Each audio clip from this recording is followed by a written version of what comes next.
د کبانو فارم یې جوړ کړی و چې له یو خوا کاروبار وکړي له بلې خوا د هیواد په خودکفایۍ کې خپل سهم ادا کړي.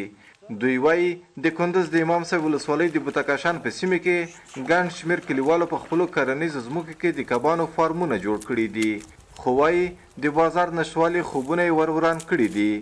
موږ چې دلته څه پانګونه د مایانو کړې ده، اول مشکل د موږ د اوبو دی، او که اوبه دلته اوبه مشکل هم حل نشي نو کیدای شي چې موږ مایان د بین ولاړ شي. ما فعلا و شپږ جریبه مځکه فارم جوړ کړی، آینده کال ته زه غواړم چې 21 جریبه جوړ کړم.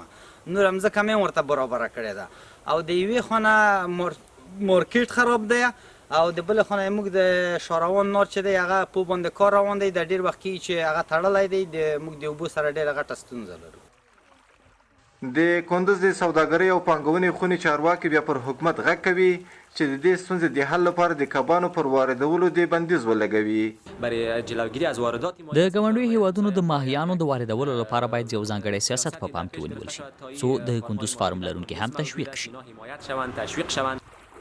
د کندز د کرنې، اوبو لګونې او مالدارۍ ریاست چارواکي وایي چې هڅې کوي د فارم لرونکو دغې ستونزې ته د حل لاره پیدا کړي.